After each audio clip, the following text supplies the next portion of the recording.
Welcome to Unboxing. My name is Rafael Escobedo, and on this video we're going to talk about the results of Kovalev versus Mohammedi. And before we go ahead and talk about this fight, I'm going to go ahead and talk about the undercard, which is Jean Pascal versus Gonzales. And if you saw this fight, it was a pretty good fight. The only problem was on this fight was they got a little bit tired a little bit early. But let me go ahead and show you some of the action that was going on.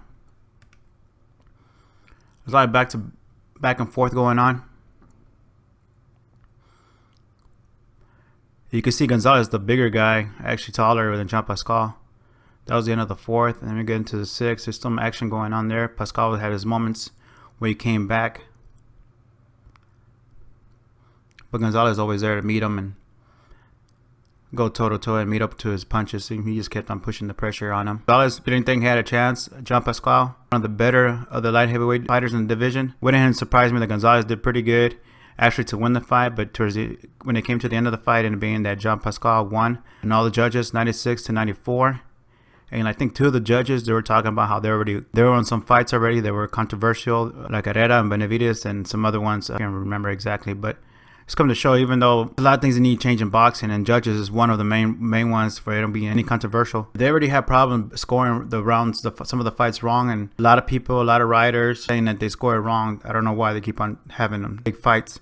They should go ahead and just try to start them back off in lower cards or something like that. Something that doesn't cost anybody for a shot for a title. But ended up being Jean Pascal won 96-94 and all the judges' scorecards. Gonzales cried afterwards. You don't really know what he's feeling after you heard that. But sure, if you busted your ass, sweated your ass off, trained to fight, and then you end up doing pretty good, and it takes it away from you. But he's still a contender out there. Hopefully he gets another chance to fight it for the belt, or at least to get revenge on Jean Pascal. A lot of people like to push it forward, and some people don't like to go back, but I'm pretty sure they'll probably go back on this one because Jean Pascal, none of the main fighters want to fight him. You know, Sergey Kovalev don't want to fight him, or Donna Stevenson don't want to fight him. They want to keep on going forward. Let's go to the main event. Sergey Kovalev versus, I can't pronounce Mohammedi's first name, and I'm going to try to butcher it. But if you saw my predictions video, I had Kovalev winning in the 7th round, but ended up being, I was wrong again. I had Sergey winning by a KO in the 7th round, and when you look at the fight, Sergey looked way bigger than Kovalev. They had him at the same height, but actually Kovalev is like probably almost an inch taller. It really didn't show their actual ring reach from fist to fist. Sergey actually has a longer reach. That's why he's able to do what he was able to do, get into there and throw some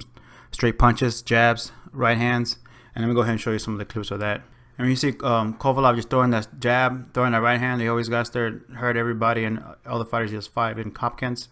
This is the first knockdown in the fight. Here comes the second knockdown, again with the right hand. And that was pretty much it. In slow motion, he throws the right. And then he throws the jab.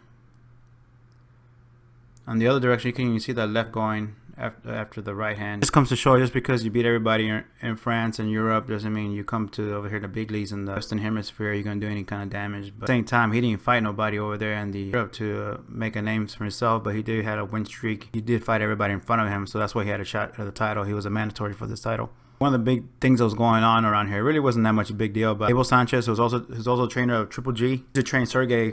This is a story I don't know about that much, but it ended up being that he used to train Sergey back in the days. In the first 8 fights he has professional, it ended up being that Abel Sanchez kicked him out of his camp, and then he went to the trainer he has now. Now he was in the Mohammedi's corner, but it didn't make a difference. Even though he got Triple G, it just comes to the actual fighter, and Mohammedi is not the best fighter out there. You saw he don't even have a good chin. He's got knocked down in the 3rd round compared to the other fighters.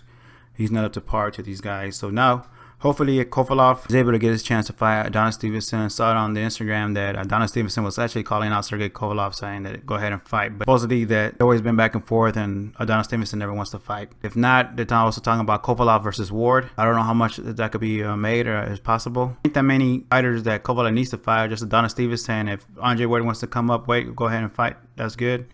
Chavez, anybody like that from fighters still out there who beat Chavez.